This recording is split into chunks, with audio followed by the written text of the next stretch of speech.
అమెరికాలో ఆర్థిక ఒడిదుడుకులు, ప్రపంచవ్యాప్తంగా నెలకొన్న యుద్ధ భయాలు, ఇలాంటి పరిస్థితులు ఉన్నప్పటికీ హైదరాబాద్లో స్థిరాస్తి రంగం ఏమాత్రం తగ్గట్లేదు. క్లిష్ట పరిస్థితుల్లోనూ వృద్ధి నమోదు చేసుకుంటూ ముందుకు సాగుతోంది. భవిష్యత్ అవసరాల కోసం దీర్ఘకాల పెట్టుబడి కోణంలో చాలా మంది స్థిరాస్తులను కొనుగోలు చేస్తుంటారు.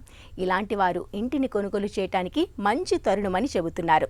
ఇరాన్లో జరుగుతున్న యుద్ధ ప్రభావం 1 సంవత్సరం వరకు రియల్ రంగంపై ఉంటుందని నిపుణులు చెబుతున్నారు.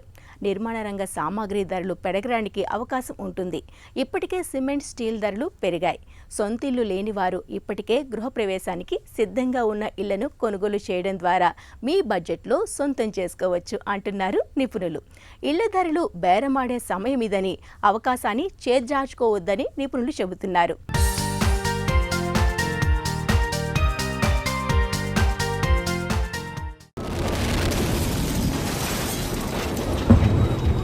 పశ్చిమాసియాలో నెలకొన్న యుద్ధ పరిస్థితుల కారణంగా దేశవ్యాప్తంగా సిమెంటు ధరలు పెరగనున్నాయి. ఈ మేరకు 50 కిలోల సిమెంటు బస్తా ధర 40 నుంచి 60 రూపాయల వరకు పెరిగే అవకాశం ఉందని పరిశ్రమ వర్గాలు అంచనా వేస్తున్నాయి. మరో వారం రోజుల్లో ఈ పెంపు ఉండవచ్చని చెబుతున్నారు. ఈ విషయమై ఇప్పటికే కంపెనీలు ప్రధాన డీలర్ల నుంచి సంకేతాలు అందినట్లు రిటైల్ డీలర్లు స్పష్టం చేస్తున్నారు. ప్రస్తుతం రిటైల్ మార్కెట్లో సిమెంటు బస్తా ధర 280 నుంచి 320 రూపాయల మధ్య ఉంది. ఇక సిమెంటు ధరల పెంపుదల తర్వాత 320 నుండి 380కి చేరే అవకాశం ఉందని అంచనా వేస్తున్నారు. సిమెంట్ కంపెనీలు ఉపయోగించే పెట్రోలియం, కోక్ ధర $130 నుంచి $165కు చేరడం ప్రధానంగా సిమెంటు ధరలపై ప్రభావం చూపనుంది. ఇక ఇండస్ట్రియల్ డీజిల్ రేటు 23.75 పెరగడం వంటి కారణాల వల్ల ఈ ధరల పెరుగుదల ఉండనుందని నిపుణులు చెబుతున్నారు. యాక్చువల్లీ ఈ వార్ వచ్చిన తర్వాత most of the products, building materials అనేవి మ్యానుఫ్యాక్చరింగ్ ఈ పెట్రోలియం ప్రోడక్ట్స్ మీద ఆధారపడి ఉన్నాయి.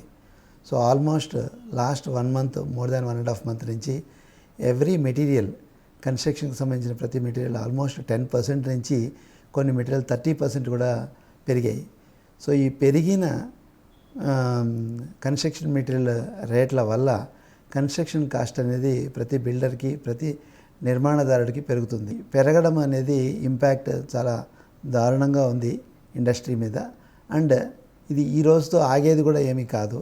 ఒకవేళ యుద్ధము ఇమ్మీడియట్గా ఒకవేళ ఆగిపోయినా లేదా టెంపరీగా హోల్డ్ ఉన్నా సరే, ఈరోజు పెరిగిన రేట్లు అనేవి మళ్ళీ తగ్గడం అనేదానికి చాలా టైం పడుతుంది. మనము ప్రతి వస్తువు తయారీదారుడు కానీ, ఒక సర్వీస్ ప్రొవైడ్ చేసేవాళ్ళు కానీ, వాళ్ళ సర్వీసెస్ కానీ, ప్రోడక్ట్ కానీ రేటు ఫిక్స్ చేసుకునే స్వతంత్రత, రేటు ఫిక్స్ చేసుకునే అధికారం, హక్కు వాళ్ళకు ఉంటాయి. కానీ ఒక బిల్డర్ మాత్రమే irrespective of the cost escalations అనే ప్రోడక్ట్ని పెంచుకునే అవకాశం లేదు.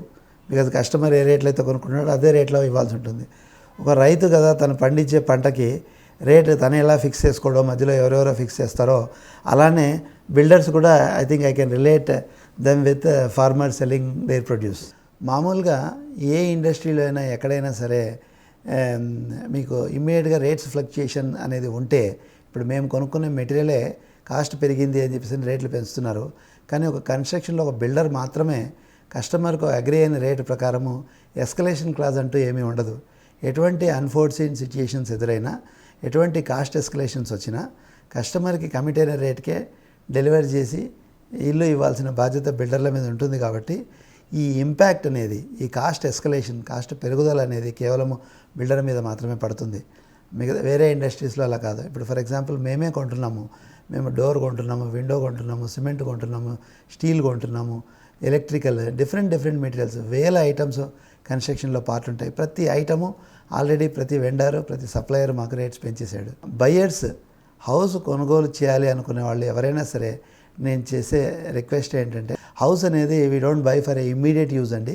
ఇమ్మీడియట్ రిక్వైర్మెంట్ కాదు, it's a long term investment, long term రిక్వైర్మెంట్కి వచ్చేసే పర్చేజ్. కాబట్టి మీరు ఈ సిట్యుయేషన్ని మీరు ఎక్స్ప్లాయిట్ చేసుకుని బిల్డర్తో రైట్ ప్రైస్కి, బెస్ట్ టర్మ్స్లో, బెస్ట్ కండిషన్స్కి మీరు పర్చేజ్ చేయొచ్చు.